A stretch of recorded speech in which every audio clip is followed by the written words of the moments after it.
Avoir raison. Alors voilà un sujet qui mériterait certainement beaucoup plus qu'un podcast de 15 ou 20 minutes, mais c'est un sujet qui me tient particulièrement à cœur. J'ai plein d'histoires sur cette question-là, et surtout, c'est important de parler de cette notion d'avoir raison, parce qu'on est, à mon sens, au cœur des sujets et des comportements et des attitudes mentales qui freinent à la fois toutes les transformations, tous les projets, toutes les capacités d'innovation et de création dans les entreprises et dans nos vies professionnelles et personnelles. Alors je vais prendre un cas très pratique. J'enseigne à ESCP Europe et quand j'enseigne dans des programmes de formation continue, il y a plusieurs modules où je vais travailler sur le leadership et notamment on va travailler sur la perception, sur la projection, sur la perception.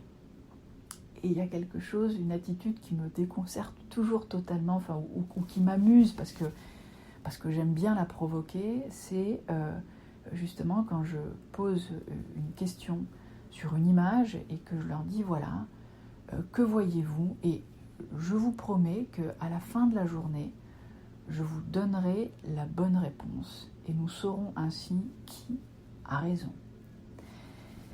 Et là, et à nouveau, c'est vrai que j'aime pas le faire, mais c'est quand même super intéressant de voir comment on est éduqués les garçons et les filles, parce que finalement l'histoire c'est quand même beaucoup une histoire de culture, hein. Et comment on est éduqué par rapport à ça, parce que ça angoisse totalement un garçon de ne pas avoir la bonne réponse. C'est quelque chose de très angoissant pour lui.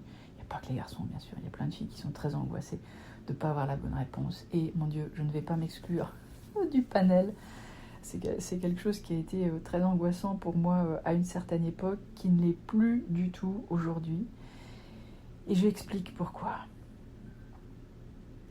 Chercher à avoir raison, c'est un drôle de comportement dans le fond. Parce que si tu entres dans une relation, on peut rentrer dans une relation par exemple pour débattre, hein. D'ailleurs il y a des gens qui aiment beaucoup le débat, c'est un format qui peut être intéressant, si l'intention est claire et précise.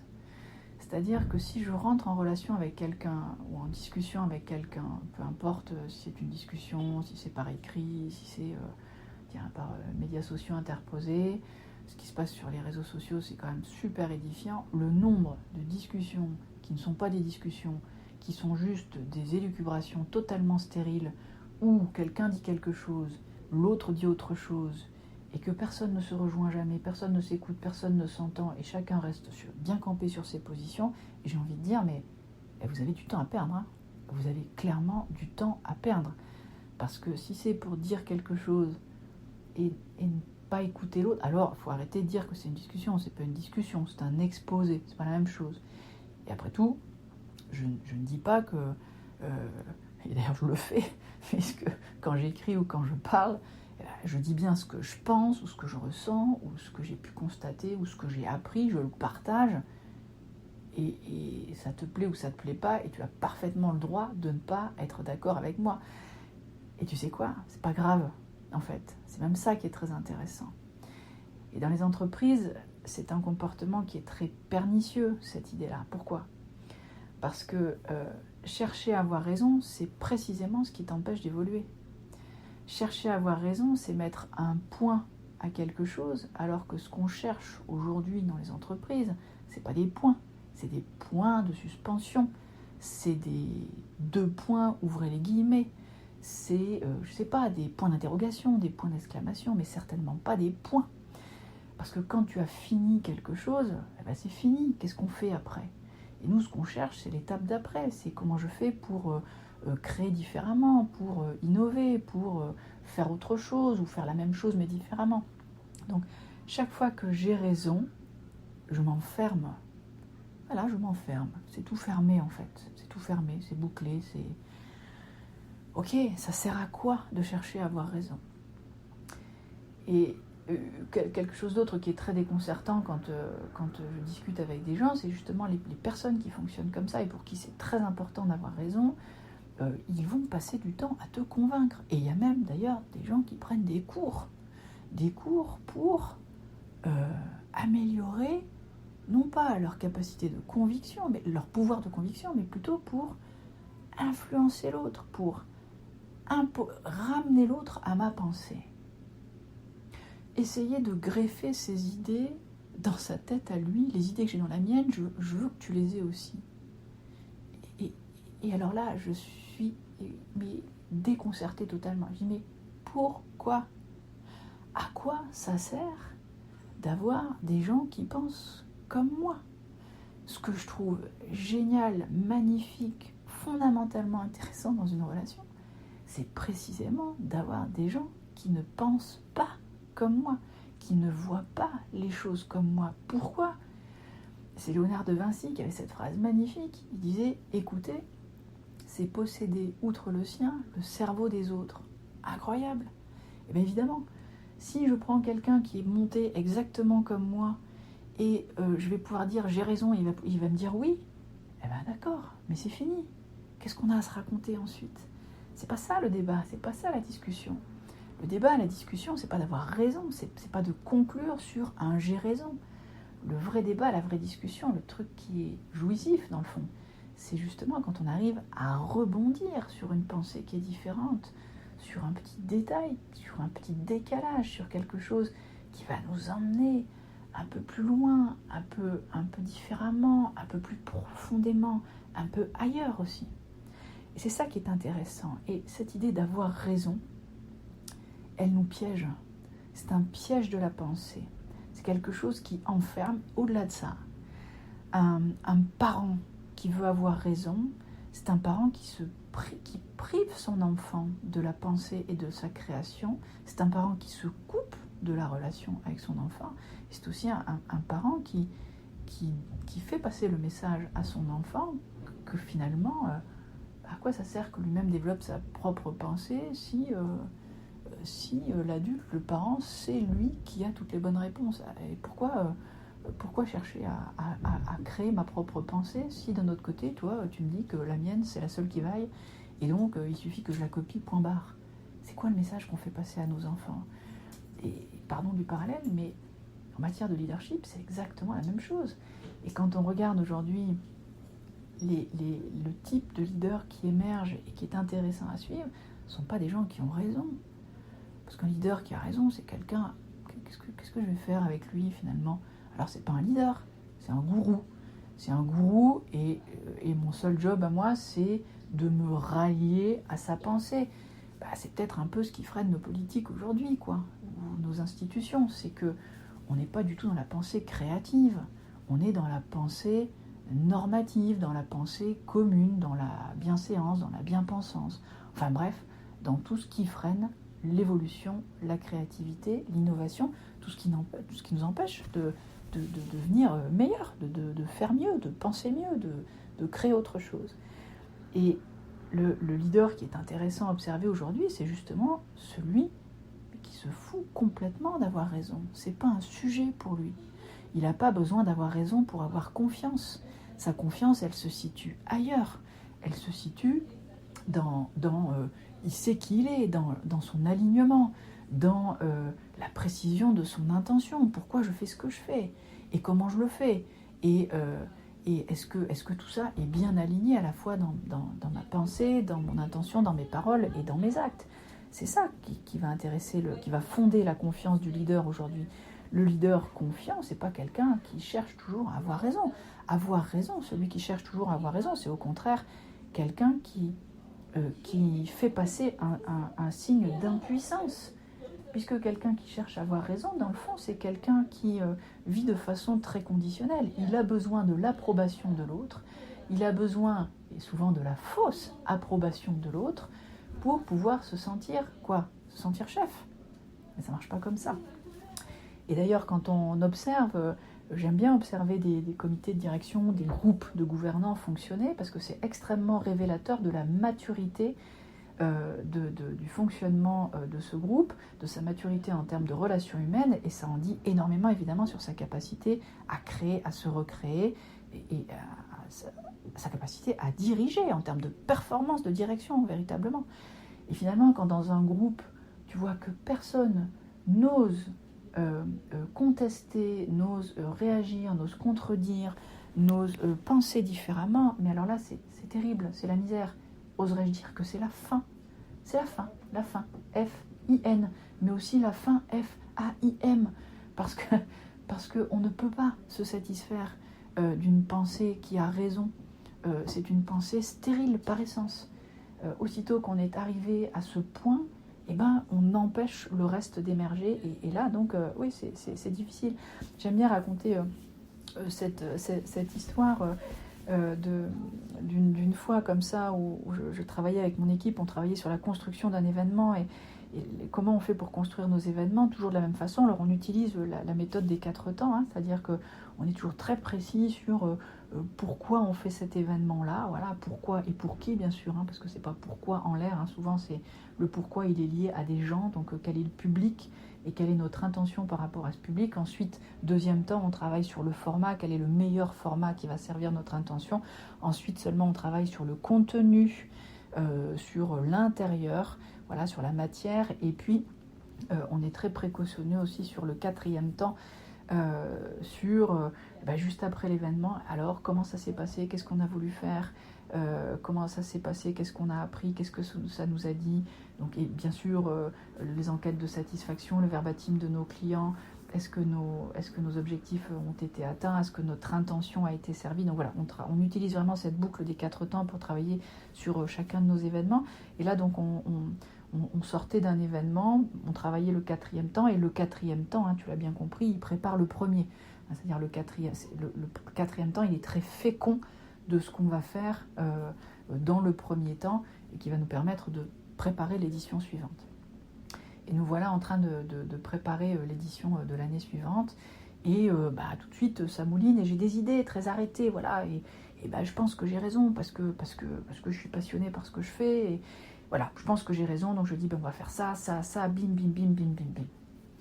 Et ce jour-là, je rentre dans la salle de réunion, hein, donc dans la salle de réunion, la salle où on se unit à nouveau, et je regarde mon équipe, et je vois que il y a quelque chose qui se passe, il y a une ambiance, il y a quelque chose, je le sens. Alors je le vois parce que je les regarde, hein. Évidemment, si j'arrive comme ça mais que je ne suis pas bien présente à l'équipe, je ne peux rien sentir. C'est-à-dire si je reste complètement connectée à moi-même avec mes idées, mon intention à moi, boum boum, et voilà. Donc là je suis dans un temps d'ouverture, on se réunit, donc l'idée c'est de mettre en commun quelque chose pour co-construire vraiment. Et je les vois, mais ils disent rien, ils sont silencieux. C'est un silence qui est habité, je sens que quelque chose se passe. Alors je leur dis bon, lâchez le morceau, il y a quelque chose que vous avez envie de me dire, et vous n'osez pas me le dire. Alors allez-y, parce que de toute façon je vois bien qu'il y a quelque chose qui va pas. Et là ils commencent à me dire, non mais Delphine, vous êtes tellement dans votre truc, là on veut pas que vous soyez déçus, vous êtes tellement dedans, là, vous y mettez tellement de cœur. Et là je fais un pas de côté là-dessus. Souvent on n'ose pas dire quelque chose à quelqu'un, parce qu'on a peur de le blesser en fait. Juste parce qu'on est entre guillemets trop gentil, on a peur de... Surtout quand c'est quelqu'un qui met tout son cœur, ce qui était mon cas là. Il y met tout son cœur, donc si je lui dis, je vais lui casser son truc, ouais peut-être. Mais écoutez la suite de l'histoire et vous allez comprendre pourquoi ils ont eu raison finalement de ne pas, d'oser me blesser ou me contredire. C'était surtout ça qui était intéressant. Et donc je leur dis, bon d'accord, mais de toute façon, je le vois, vous avez un truc à me dire, alors ça sert à rien maintenant, allez-y, qu'est-ce que vous avez à me dire? Et du coup, après un petit moment, ils me disent, bon d'accord, voilà. En fait, vous avez construit ça comme ça, vous pensez qu'il faut faire intervenir lui parce que ceci, cela. Et nous, on pense qu'avec le public qu'on a dans la salle, le mieux, c'est pas de faire intervenir lui, mais lui. Et voilà les raisons pour lesquelles on pense ça. Et évidemment, premier truc, je me dis, merde, il y a tout mon truc qui s'effondre, là, parce que c'est pas ce que j'avais pensé. Et en même temps, parce que je me suis entraînée à ça, et je les ai élevés comme ça, c'est-à-dire je veux qu'ils puissent me contredire et qu'ils puissent surtout exprimer leurs pensées et construire leur pensée et l'exprimer et la partager. Et je me dis, mais oui, bien sûr qu'ils ont raison, je ne l'ai pas vu. Et là, je me dis pas, pourquoi tu l'as pas vu, t'es nul, ils sont meilleurs que toi. Non, pas du tout.